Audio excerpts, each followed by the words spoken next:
মানুষ তার স্বার্থে যদি একটুখানি আঘাত আসে তাহলেই কিন্তু ভুলে যায় কে তার আপন আর কে পর।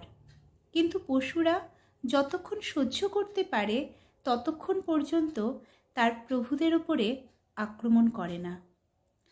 আজকের গল্প কুনকি। কুনকি সেই হাতিদের বলা হয় যাদেরকে বিশেষভাবে প্রশিক্ষণ দেওয়া হয়।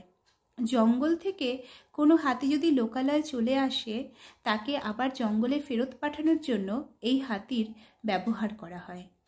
আবার কোনো পোষা হাতি যদি জঙ্গলে চলে যায় তাকেও ফেরত আনার জন্য এই হাতির ব্যবহার করা হয়।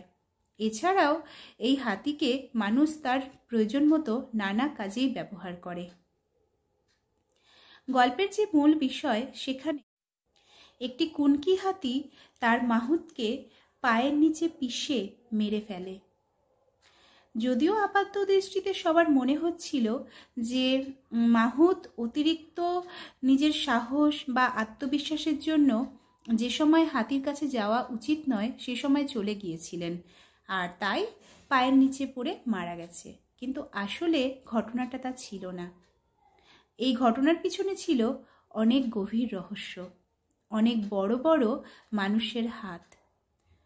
আমরা জানি বনাঞ্চল থেকে অনেক মূল্যবান সম্পদ পাচার হয়ে যায়।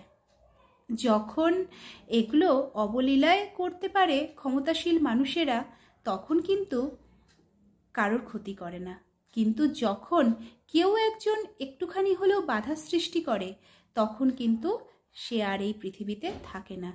সেই রকমই কোনো একটি বাধা সৃষ্টি করেছিল এই মাহুত, তাই তাকে বলি হতে হয় নিজেরই হাতির পায়ের নিচে।